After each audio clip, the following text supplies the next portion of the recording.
10ನೇ ತರಗತಿ ಕನ್ನಡ ಪದ್ಯ ಭಾಗ 7 ವೀರಲವ ಪ್ರಶ್ನೋತ್ತರಗಳು. ಕೆಳಗಿನ ಕವಿಗಳ ಅಥವಾ ಸಾಹಿತಿಗಳ ಜನ್ಮಸ್ಥಳ, ಕಾಲ, ಕೃತಿ ಮತ್ತು ಪ್ರಶಸ್ತಿಗಳನ್ನು ಕುರಿತು ವಾಕ್ಯ ರೂಪದಲ್ಲಿ ಬರೆಯುವುದು. ಕೃತಿಕಾರರ ಪರಿಚಯ. ಲಕ್ಷ್ಮೀಶ. ಲಕ್ಷ್ಮೀಶ ಕವಿಯು ಚಿಕ್ಕಮಗಳೂರು ಜಿಲ್ಲೆಯ ಕಡೂರು ತಾಲೂಕಿನ ದೇವನೂರಿನವರು. ಇವರ ಕಾಲ ಸಾಮಾನ್ಯ ಶಕ 1550. ಇವರಿಗೆ ಲಕ್ಷ್ಮೀ ರಮಣ, ಲಕ್ಷ್ಮೀಪತಿ ಎಂಬ ಹೆಸರುಗಳು ಇವೆ. ಇವರು ಜೈಮಿನಿ ಭಾರತ ಎಂಬ ಪ್ರಸಿದ್ಧ ಮಹಾಕಾವ್ಯದ ಕರ್ತೃವಾಗಿದ್ದಾರೆ. ಇವರಿಗೆ ಉಪಮಾ ಲೋಲ, ಕರ್ನಾಟಕ ವಿಚೂತ್ರವನ ಚೈತ್ರ ಎಂಬ ಬಿರುದುಗಳಿವೆ. ಲಕ್ಷ್ಮೀಶ ವಿಚಲಿತ ಜೈಮಿನಿ ಭಾರತ ಕಾವ್ಯವನ್ನು ದೇವುಡು ನರಸಿಂಹ ಶಾಸ್ತ್ರಿ ಮತ್ತು ಬಿ ಶಿವಮೂರ್ತಿ ಶಾಸ್ತ್ರಿ ಇವರು ಸಂಪಾದಿಸಿದ್ದು, ಅದರ 20ನೇ ಸಂಧಿಯಿಂದ ಈ ಭಾಗವನ್ನು ಆಯ್ಕೆ ಮಾಡಿಕೊಳ್ಳಲಾಗಿದೆ. ಮುಖ್ಯ ಪ್ರಶ್ನೆ 1. ಕೊಟ್ಟಿರುವ ಪ್ರಶ್ನೆಗಳಿಗೆ ಒಂದೊಂದು ವಾಕ್ಯದಲ್ಲಿ ಉತ್ತರಿಸಿ. ಪ್ರಶ್ನೆ 1. ಜೈಮಿನಿ ಭಾರತ ಕಾವ್ಯವನ್ನು ಬರೆದ ಕವಿ ಯಾರು? ಉತ್ತರ: ಜೈಮಿನಿ ಭಾರತ ಕಾವ್ಯವನ್ನು ಬರೆದ ಕವಿ ಲಕ್ಷ್ಮೀಶ. ಪ್ರಶ್ನೆ 2. ಯಜ್ಞಾಶ್ವವನ್ನು ಕಟ್ಟಿದವರು ಯಾರು? ಉತ್ತರ: ಯಜ್ಞಾಶ್ವವನ್ನು ಕಟ್ಟಿದವರು ವೀರಲವ. ಪ್ರಶ್ನೆ 3. ಕುದುರೆಯನ್ನು ಲವನು ಯಾವುದರಿಂದ ಕಟ್ಟಿದನು?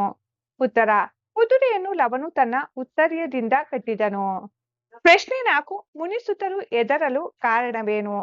ಉತ್ತರ: ಲವನು ಯಜ್ಞಾಶ್ವವನ್ನು ಕಟ್ಟಿ ಹಾಕಿದ್ದರಿಂದ ರಾಜರ ಸೈನಿಕರು ಬಂದು ತಮ್ಮನ್ನು ಹೊಡೆಯುತ್ತಾರೆ ಎಂಬ ಭಯದಿಂದ ಮುನಿಸುತರು ಹೆದರಿದರು.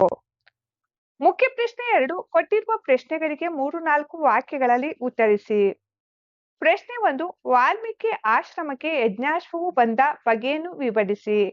ಉತ್ತರ: ರಾಮನು ಮಹರ್ಷಿಗಳ ಆದೇಶದಂತೆ ಅಶ್ವಮೇಧ ಯಾಗವನ್ನು ಕೈಗೊಂಡು ಶತ್ರುಘ್ನನ ಬೆಂಗಾವಲಿನಲ್ಲಿ ಯಜ್ಞಾಶ್ವವನ್ನು ಕಳುಹಿಸಿದನು. ಶೂರರಾದ ರಾಜರು ಶ್ರೀರಾಮನಿಗೆ ಹೆದರಿ ತಡೆಯದೆ ನಮಸ್ಕರಿಸಿದ್ದರಿಂದ ಆ ಯಜ್ಞಾಶ್ವವು ಭೂಮಿಯಲ್ಲೆಲ್ಲ ಸ್ವಚ್ಛಂದವಾಗಿ ಸಂಚರಿಸುತ್ತಾ ವಾಲ್ಮೀಕಿ ಮುನಿಗಳ ಆಶ್ರಮದ ಹೂತೋಟದಲ್ಲಿದ್ದ ಹಸಿರು ಹುಲ್ಲನ್ನು ತಿನ್ನಲು ಒಳಹೊಕ್ಕಿತು. ಪ್ರಶ್ನೆ 2. ಯಜ್ಞಾಶ್ವದ ಹಣೆಯಲ್ಲಿದ್ದ ಪಟ್ಟಿಯಲ್ಲಿ ಏನೆಂದು ಬರೆಯಲಾಗಿತ್ತು?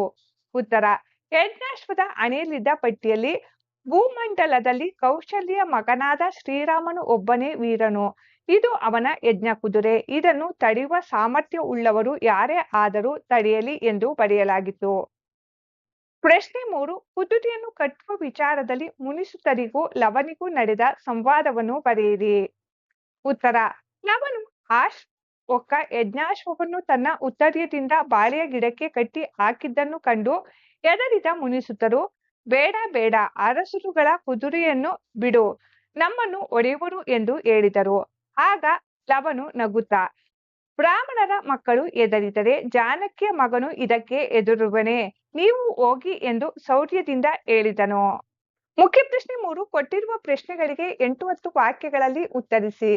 ಪ್ರಶ್ನೆ 1. ಲವನು ಯಜ್ಞಾಶ್ವವನ್ನು ಕಟ್ಟಲು ಕಾರಣವೇನು? ಉತ್ತರ: ಶ್ರೀರಾಮನು ಮಹರ್ಷಿಗಳ ಆದೇಶದಂತೆ ಅಶ್ವಮೇಧ ಯಾಗವನ್ನು ಕೈಗೊಂಡು ಶತ್ರುಘ್ನನ ಬೆಂಗಾವಲಿನಲ್ಲಿ ಯಜ್ಞಾಶ್ವವನ್ನು ಕಳುಹಿಸಿದನು. ಶ್ರೀರಾಮನ ಯಜ್ಞಾಶ್ವವು ಭೂಮಿಯಲ್ಲೆಲ್ಲ ಸಂಚರಿಸಿ ವಾಲ್ಮೀಕಿ ಆಶ್ರಮದ ತೋಟದ ಹಸುರಾದ ಹುಲ್ಲನ್ನು ತಿನ್ನಲು ಒಳಹೊಕ್ಕಿತು. ಆಗ ಇದನ್ನು ಕಂಡ ಲವನು, ಇದು ಯಾವ ಕಡೆಯ ಕುದುರೆ ಹೊಕ್ಕು ಹೂದೋಟವನ್ನು ನುಕ್ಕು ನುಡಿಯಾಗುವಂತೆ ತುಳಿದದ್ದು ಎಂದು ಕುದುರೆಯ ಕಡೆಗೆ ನಡೆದು ಬಂದು ನೋಡಿದನು. ಯಜ್ಞಾಶ್ವದ ಹಣೆಯಲ್ಲಿದ್ದ ಪಟ್ಟಿಯಲ್ಲಿ ಭೂಮಂಡಲದಲ್ಲಿ ಕೌಶಲ್ಯ ಮಗನಾದ ರಾಮನು ಒಬ್ಬನೇ ವೀರನು. ಇದು ಅವನ ಯಜ್ಞದ ಕುದುರೆ. ಇದನ್ನು ತಡೆಯುವ ಸಾಮರ್ಥ್ಯವುಳ್ಳವರು ಯಾರೇ ಆದರೂ ತಡೆಯಲಿ ಎಂದು ಬರೆಯಲಾಗಿತ್ತು. ಇದನ್ನು ಓದಿದ ಲವನು ಕೋಪಗೊಂಡು, ಅಹಂಕಾರವನ್ನು ಬಿಡಿಸದಿದ್ದರೆ ನನ್ನ ತಾಯಿಯನ್ನು ಎಲ್ಲಾ ಜನರು ಬಂಜೆ ಎನ್ನದಿರುವರೇ, ನನಗಿರುವ ತೋಳುಗಳು ಇವು ಏತಕ್ಕೆ ಎಂದು ಪ್ರತಿಜ್ಞೆಯನ್ನು ಕೈಗೊಂಡು ಯಜ್ಞಾಶ್ವವನ್ನು ತನ್ನ ಉತ್ತರೀಯದಿಂದ ಕಟ್ಟಿ ಹಾಕಿದನು. ಪ್ರಶ್ನೆ 2. ಲವನ ನಡವಳಿಕೆ ಮೆಚ್ಚುಗೆಯಾಯಿತೇ ಏಕೆ?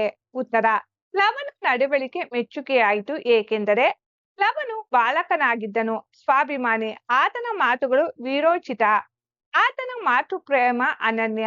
ವಾಲ್ಮೀಕಿ ಮಹರ್ಷಿಗಳು ಆಶ್ರಮದಿಂದ ಹೊರಗೆ ಹೋಗುವಾಗ ಅವನಿಗೆ ಆಶ್ರಮದ ಜವಾಬ್ದಾರಿಯನ್ನು ವಹಿಸುತ್ತಾರೆ. ಇಂತಹ ಸಮಯದಲ್ಲಿ ರಾಮನ ಯಜ್ಞಾಶ್ವ ಆಶ್ರಮವನ್ನು ಪ್ರವೇಶಿಸಿ ಹೂತೋಟವನ್ನು ಹಾಳು ಮಾಡುತ್ತದೆ.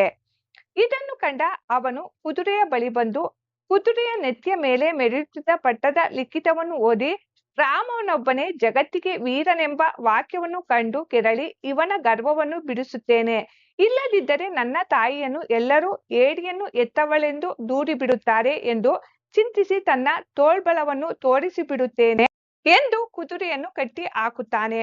ಋಷಿ ಮುನಿಗಳ ಮಕ್ಕಳು ಹೆದರಿಕೆಯಿಂದ ಬೇಡವೆಂದಾಗ ಬ್ರಾಹ್ಮಣನ ಮಕ್ಕಳು ಯುದ್ಧಕ್ಕೆ ಹೆದರಿದರೆ ಜಾನಕಿಯ ಸುತನು ಹೆದರುವನೆ ಎಂದು ವೀರನಂತೆ ಬಿಲ್ಲಿನ ಎದೆಯೇರಿಸಿ ಜೇಂಕಾರವನ್ನು ಮಾಡಿ ನಿಂತನು. ಇಂಥ ವೀರ ಬಾಲಕನ ಶೌರ್ಯ, ತಾಯಿಯ ಮೇಲಿನ ಮಮತೆ, ದುರಹಂಕಾರವನ್ನು ಮೆಟ್ಟುವ ಸಾಹಸ ಎಂಥವರಿಗೂ ಮೆಚ್ಚುಗೆಯಾಗುತ್ತದೆ. ಮುಖ್ಯ ಪ್ರಶ್ನೆ 4. ಸಂದರ್ಭ ಸಹಿತ ಸ್ವಾರಸ್ಯವನ್ನು ವಿವರಿಸಿ. ವಾಕ್ಯ 1. ರಘುದ್ವಹನ ಸೋಳ್ಗೆಳಿ ನಮಿಸಲ್. ಆಯ್ಕೆ. ಈ ವಾಕ್ಯವನ್ನು ಕವಿ ಲಕ್ಷ್ಮೀಶನು ರಚಿಸಿರುವ ಜೈಮಿನಿ ಭಾರತ ಮಹಾಕಾವ್ಯದಿಂದ ಆಯ್ದ ವೀರಲವ ಎಂಬ ಪದ್ಯಭಾಗದಿಂದ ಆರಿಸಲಾಗಿದೆ. ಸಂದರ್ಭ. ಶ್ರೀರಾಮನ ಅಶ್ವಮೇಧ ಯಾಗದ ಕುದುರೆಯು ಭೂಮಂಡಲದಲ್ಲೆಲ್ಲ ಸಂಚರಿಸಿದ ಕಡೆಯಲ್ಲೆಲ್ಲ ಬಲಶಾಲಿಗಳಾದ ರಾಜರುಗಳು ಶ್ರೀರಾಮನ ಅಭಯದ ನುಡಿಯನ್ನು ಕೇಳಿ ಹಾಗೂ ಅವನ ಶೌರ್ಯಕ್ಕೆ ಹೆದರಿ ತಡೆಯದೆ ನೀಡಿದ ಗೌರವ ಹಾಗೂ ನಮಸ್ಕರಿಸಿ ಸ್ವಾಗತಿಸಿದ ಸನ್ನಿವೇಶವನ್ನು ವರ್ಣಿಸುವ ಸಂದರ್ಭದಲ್ಲಿ ಕವಿ ಈ ಮಾತನ್ನು ಹೇಳಿದ್ದಾರೆ. ಸ್ವಾರಸ್ಯ. ಶ್ರೀರಾಮನ ಅಪಾರ ಪರಾಕ್ರಮ, ಅಭಯ ನುಡಿಯ ಪ್ರಭಾವ ಹಾಗೂ ಆತನ ಅಶ್ವಮೇಧ ಯಾಗದ ಕುದುರೆಗೆ ಭೂಮಂಡಲದ ದೊರೆಗಳೆಲ್ಲರೂ ತಲೆಬಾಗುತ್ತಿದ್ದ ಭವ್ಯ ಗೌರವದ ಸ್ಥಿತಿ ಇಲ್ಲಿ ಅತ್ಯಂತ ಸ್ವಾರಸ್ಯಪೂರ್ಣವಾಗಿ ವ್ಯಕ್ತವಾಗಿದೆ. ವಾಕ್ಯ 2. ತನ್ನ ಮಾತ್ಯಂ ಸರ್ವಜನಮಂ ಬಂಜೆ ಎನ್ನದಿರ್ಪದೆ. ಆಯ್ಕೆ. ಈ ವಾಕ್ಯವನ್ನು ಕವಿ ಲಕ್ಷ್ಮೀಶನು ರಚಿಸಿರುವ ಜೈಮಿನಿ ಭಾರತ ಮಹಾಕಾವ್ಯದಿಂದ ಆಯ್ದ ವೀರಲವ ಎಂಬ ಪದ್ಯಭಾಗದಿಂದ ಆರಿಸಲಾಗಿದೆ. ಸಂದರ್ಭ. ಆಶ್ರಿತ ತೋಟವನ್ನು ತುಳಿಯುತ್ತಿದ್ದ ಯಜ್ಞಾಶ್ವದ ಹಣೆಯ ಮೇಲಿದ್ದ ಶ್ರೀರಾಮನೊಬ್ಬನೇ ವೀರ ಎಂಬ ಸಾಲಿನ ಪಟ್ಟಿಯ ಬರಹವನ್ನು ಲವನು ಓದುತ್ತಾನೆ. ಆಗ ಕೋಪಗೊಂಡ ಲವನು ಶ್ರೀರಾಮನ ಗರ್ವವನ್ನು ಅಡಗಿಸಲು ಕುದುರೆಯನ್ನು ಕಟ್ಟಿಹಾಕಲು ನಿರ್ಧರಿಸುತ್ತಾ ಈ ಮಾತನ್ನು ತನ್ನಷ್ಟಕ್ಕೆ ತಾನೇ ಹೇಳಿಕೊಳ್ಳುವ ಸಂದರ್ಭ ಇದಾಗಿದೆ. ಸ್ವಾರಸ್ಯ.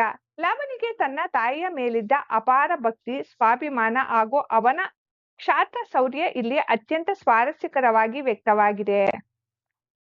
ವಾಕ್ಯ 3. ಅರಸುಗಳ ವಾಜ್ಯಂ ಬಿಡು. ಆಯ್ಕೆ. ಈ ವಾಕ್ಯವನ್ನು ಕವಿ ಲಕ್ಷ್ಮೀಶನು ರಚಿಸಿರುವ ಜೈಮಿನಿ ಭಾರತ ಮಹಾಕಾವ್ಯದಿಂದ ಆಯ್ದ ವೀರಲವ ಎಂಬ ಪದ್ಯಭಾಗದಿಂದ ಆರಿಸಲಾಗಿದೆ. ಸಂದರ್ಭ. ವೀರಲವನು ತನ್ನ ಉತ್ತರ್ಯದಿಂದ ಯಜ್ಞಾಶ್ವವನ್ನು ಬಾಳೆ ಗಿಡಕ್ಕೆ ಕಟ್ಟಿ ಹಾಕಿದ ಸಂದರ್ಭದಲ್ಲಿ ಅದನ್ನು ಕಂಡು ಭಯದಿಂದ ನಡುಗಿದ ಮುನಿಪುತ್ರರು ಲವನಿಗೆ ಈ ಮೇಲಿನ ಮಾತನ್ನು ಹೇಳುತ್ತಾರೆ. ಸ್ವಾರಸ್ಯ. ರಾಜರ ಸೈನ್ಯ ಮತ್ತು ಅಧಿಕಾರಕ್ಕೆ ಹೆದರಿ ನಡುಗುವ ಮುನಿಸುತ್ತರ ದೀನ ಸ್ಥಿತಿ ಹಾಗೂ ಅವರ ಬಾಲ ಸಹಜ ಭಯದ ಮನೋಭಾವ ಇಲ್ಲಿ ಅತ್ಯಂತ ಸ್ವಾರಸ್ಯಕರವಾಗಿ ನಿರೂಪಿತವಾಗಿದೆ. ವಾಕ್ಯ 4. ಜಾನಕಿಯ ಮಗನಿದಕ್ಕೆ ಬೆದರುವನೆ. ಆಯ್ಕೆ. ಈ ವಾಕ್ಯವನ್ನು ಕವಿ ಲಕ್ಷ್ಮೀಶನು ರಚಿಸಿರುವ ಜೈಮಿನಿ ಭಾರತ ಮಹಾಕಾವ್ಯದಿಂದ ಆಯ್ದ ವೀರಲವ ಎಂಬ ಪದ್ಯಭಾಗದಿಂದ ಆರಿಸಲಾಗಿದೆ. ಸಂದರ್ಭ. ವೀರಲವನು ತನ್ನ ಉತ್ತರ್ಯದಿಂದ ಯಜ್ಞಾಶ್ವವನ್ನು ಬಾಳೆ ಗಿಡಕ್ಕೆ ಕಟ್ಟಿ ಹಾಕಿದ್ದನ್ನು ಕಂಡ ಮುನಿಸುತ್ತರು ಹೆದರಿ ರಾಜರ ಕುದುರೆಯನ್ನು ಕಟ್ಟಬೇಡ, ಸೈನಿಕರು ಬಂದು ಹೊಡೆಯುತ್ತಾರೆ ಎಂದು ಹೇಳಿದ ಸಂದರ್ಭದಲ್ಲಿ ಲವನು ನಗುತ್ತಾ ಈ ಮೇಲಿನ ಮಾತನ್ನು ಹೇಳುತ್ತಾನೆ. ಸ್ವಾರಸ್ಯ. ಆಶ್ರಮದಲ್ಲಿ ಬೆಳೆದರೂ ಲವನಲ್ಲಿ ರಕ್ತಗತವಾಗಿ ಬಂದಿದ್ದ ನಿರ್ಭೀಯತೆ, ಜಾನಕಿಯ ಮಗ ಎಂಬ ಅಪ್ರತಿಮ ಸ್ವಾಭಿಮಾನ ಹಾಗೂ ಎಂತಹ ಅಪಾಯಕ್ಕೂ ಬೆದರದ ಬಾಲ ಸಹಜ ಧೀರತನ ಇಲ್ಲಿ ಅತ್ಯಂತ ಸ್ವಾರಸ್ಯಪೂರ್ಣವಾಗಿ ಮೂಡಿಬಂದಿದೆ. ಮುಖ್ಯ ಪ್ರಶ್ನೆ 5. ವಂದಿಸಿ ಬರೆಯಿರಿ. ವಂದಿಸಿ ಬರೆಯಲಾಗಿದೆ. ದೇವನೂರು ಲಕ್ಷ್ಮೀಶ, ಕೌಶಲ್ಯೆ ರಾಮ, ವರುಣ ಅಬ್ದಿಪ್ಪ, ವಾಲ್ಮೀಕಿ ಮುನಿ, ತುರಂಗ ಅಶ್ವ. ಭಾಷಾ ಚಟುವಟಿಕೆ. ವಿಗ್ರಹಿಸಿ ಸಮಾಸ ಹೆಸರಿಸಿ. ಸೋಳ್ಗೆಳಿ, ಸೋಲನ್ನು ಪ್ಲಸ್ ಕೇಳಿ ಕ್ರಿಯಾ ಸಮಾಸ. ಲಲ್ ಕುದುರೆ, ನಲಿದು ಪ್ಲಸ್ ಕುದುರೆ ಕರ್ಮಧಾರೆಯ ಸಮಾಸ. ಬೀಳ್ಕೊಂಡು, ಬಿಲ್ಲನ್ನು ಪ್ಲಸ್ ಕೊಂಡು ಕ್ರಿಯಾ ಸಮಾಸ. ಬಿಲ್ದಿರುವನ್ನೇರಿಸಿ, ಬಿಲ್ಲಿನ ತಿರುವನ್ನು ಪ್ಲಸ್ ಏರಿಸಿ ಕ್ರಿಯಾ ಸಮಾಸ. ಹೂದೋಟ, ಹೂವಿನ ಪ್ಲಸ್ ತೋಟ ತತ್ಪುರುಷ ಸಮಾಸ. 2. ತತ್ಸಮ ತದ್ಭವ ಬರೆಯಿರಿ. ವೀರ ಬೀರ, ಯಜ್ಞ ಜನ್ನ, ಬಂಜೆ ವಂದ್ಯ. ಮುಖ್ಯ ಪ್ರಶ್ನೆ 3. ವಿಂಗಡಿಸಿ ಸಂಧಿ ಹೆಸರು ಬರೆಯಿರಿ. ಚರಿಸುತ್ತ ದ್ವರದ, ಚರಿಸುತ್ತ ಪ್ಲಸ್ ಅಧ್ವರದ ಲೋಪಸಂಧಿ. ನಿಜಾಶ್ರಮ ನಿಜ ಪ್ಲಸ್ ಆಶ್ರಮ ಸವರ್ಣ ದೀರ್ಘ ಸಂಧಿ. ಲೇಖನವನ್ನೋದಿ ಲೇಖನವನ್ನು ಪ್ಲಸ್ ಓದಿ ಲೋಪಸಂಧಿ. ತೆಗೆದುತ್ತರಿಯಂ ತೆಗೆದು ಪ್ಲಸ್ ಉತ್ತರಿಯಂ ಲೋಪಸಂಧಿ. ಬೇಡ ಬೇಡ ರಸುಗಳ ಬೇಡ ಬೇಡ ಪ್ಲಸ್ ಅರಸುಗಳ ಲೋಪಸಂಧಿ. ನಿಂತಿರ್ದನ್ ನಿಂತು ಪ್ಲಸ್ ಇರ್ದನ್ ಲೋಪಸಂಧಿ. ಮುಖ್ಯ ಪ್ರಶ್ನೆ 4 ಪ್ರಸ್ತಾರ ಹಾಕಿ ಗಣ ವಿಭಾಗ ಮಾಡಿ ಛಂದಸ್ಸನ್ನು ಹೆಸರಿಸಿ ಲಕ್ಷಣ ಬರೆಯಿರಿ. ಪ್ರಸ್ತಾರ ಹಾಕಿ ಗಣ ವಿಭಾಗ ಮಾಡಲಾಗಿದೆ. ಛಂದಸ್ಸಿನ ಹೆಸರು ವಾರ್ಧಕ ಷಟ್ಪದಿ. ವಾರ್ಧಕ ಷಟ್ಪದಿಯ ಲಕ್ಷಣಗಳು 6 ಸಾಲುಗಳಿರುತ್ತವೆ. 1, 2, 4 ಮತ್ತು 5ನೇ ಪಾದಗಳು ಮಾತ್ರಾ ಸಂಖ್ಯೆಯಲ್ಲಿ ಸಮಾನವಾಗಿದ್ದು 5 ಮಾತ್ರೆಯ 4 ಗಣಗಳು ಪ್ರತಿ ಪಾದದಲ್ಲೂ ಇರುತ್ತವೆ. 3 ಮತ್ತು 6ನೇ ಪಾದಗಳು ಸಮವಾಗಿದ್ದು 5 ಮಾತ್ರೆಗಳ 6 ಗಣಗಳು ಪ್ರತಿ ಪಾದದಲ್ಲೂ ಇದ್ದು ಕೊನೆಯಲ್ಲಿ ಒಂದು ಗುರು ಇರುತ್ತದೆ. ಆದಿ ಪ್ರಾಸವಿರುತ್ತದೆ. ಚಟುವಟಿಕೆ ಕೊಟ್ಟಿರುವ ಪದ್ಯ ಭಾಗವನ್ನು ಪೂರ್ಣಗೊಳಿಸಿ ಕಂಠಪಾಠ ಮಾಡಿರಿ. ಪದ್ಯ ಭಾಗ. ಪೂರ್ಣಗೊಳಿಸಿರುವ ಪದ್ಯ ಭಾಗ